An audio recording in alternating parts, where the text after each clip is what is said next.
បានជំរាបសួរបងប្អូនយើងទាំងអស់គ្នាថ្ងៃនេះនាំបងប្អូនមកមើលទស្សនានៅទេសភាពនៅមុខវាំងបងប្អូនបាទថ្ងៃនេះជិះទៅក៏ដល់មុខវាំងហើយក៏ថតវីដេអូខ្លះដើម្បី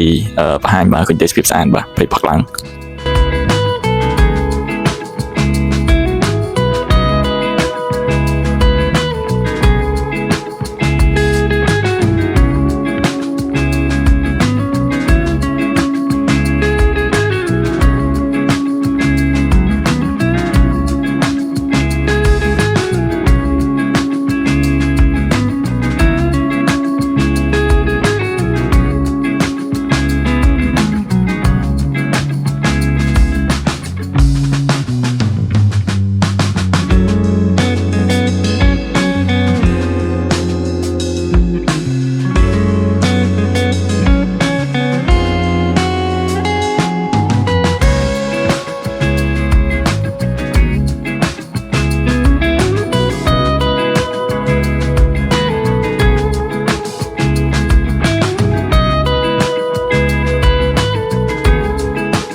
បានបងប្អូនយើងខាងមុខព្រះបរមរាជវាំងស្អាតពេលព្រឹកឡើងហើយ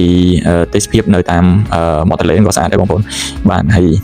មានបងប្អូនយើងច្រើនបាទធ្វើដំណើរកាត់តាមផ្លូវនឹងដែរបាទពេលខ្លះក៏ស្ទះនៅមុខហ្នឹងទាំងព្រឹកបាទប៉ុន្តែទោះយ៉ាងណាក៏ដោយក៏យើងព្យាយាមធ្វើដំណើរយឺតទៅបងប្អូនបាទយឺតទៅហើយទុកឱកាសឲ្យបងប្អូនយើងណាដែលគាត់ឆ្លងផ្លូវ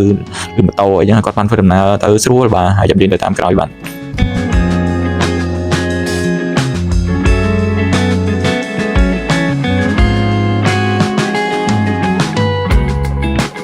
និយាយទៅយើងធ្វើដំណើរតាមផ្លូវហ្នឹងកុំប្រញាប់ពេកបងប្អូនយើងត្រូវមានការយោគយល់គ្នាបាទផ្នែកគ្នាឯងបាទទោះយើងយឺតក៏ដោយក៏យើងព្យាយាមធ្វើមិនក៏ដោយកុំបង្ខំបាទនៅលើដងផ្លូវទីទូទៅដល់យើងធ្វើចិត្តឲ្យល្អឲ្យនឹងថឹងបាទទៅបានចិត្តជាស្ងប់យើងធ្វើដំណើរទៅវាអត់មានជាបញ្ហាកើតឡើងបងប្អូនបាទ